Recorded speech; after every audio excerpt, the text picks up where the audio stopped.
Deliberately की, और deliberate करके उसने ये कहा कि मैं इसको सुन नहीं सकता लेकिन मैं जानना चाहता हूं, और उसके तहत उसने सारे डॉक्यूमेंट निकलवाए।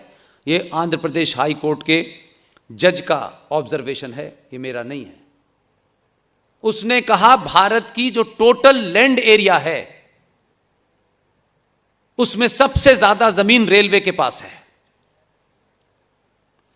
दूसरे नंबर पर सबसे ज्यादा जमीन डिफेंस के पास है, तीसरे नंबर पर सबसे ज्यादा जमीन वक्फ बोर्ड के पास है। आप भारत माता की जय करें। इसीलिए पूछ रहा हूं, कहां है भारत माता? बताइए।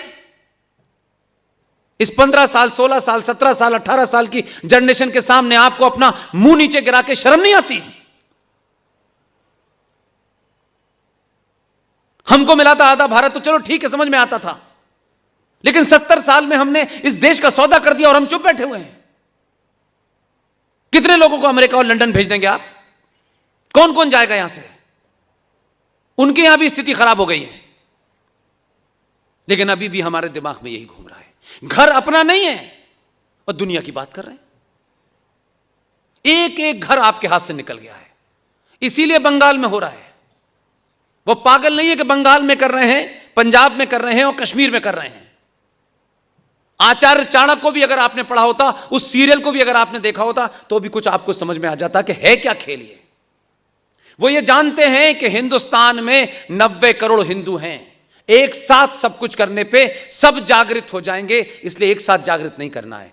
कश्मीर पाकिस्तान से लगता है, बंगाल बांग्लादेश से लगता है, पंजाब पाकिस्तान से लगता है। उन्होंने इन 3 स्टेट को टोटली डिसमेंटल कर दिया है। शेख हसीना जिनको टेररिस्ट बता रही थी, शेख हसीना जिनको रेडिकल कह रही थी, ममता ने उनसे कहा कि मेरे चुनाव लड़ाओ।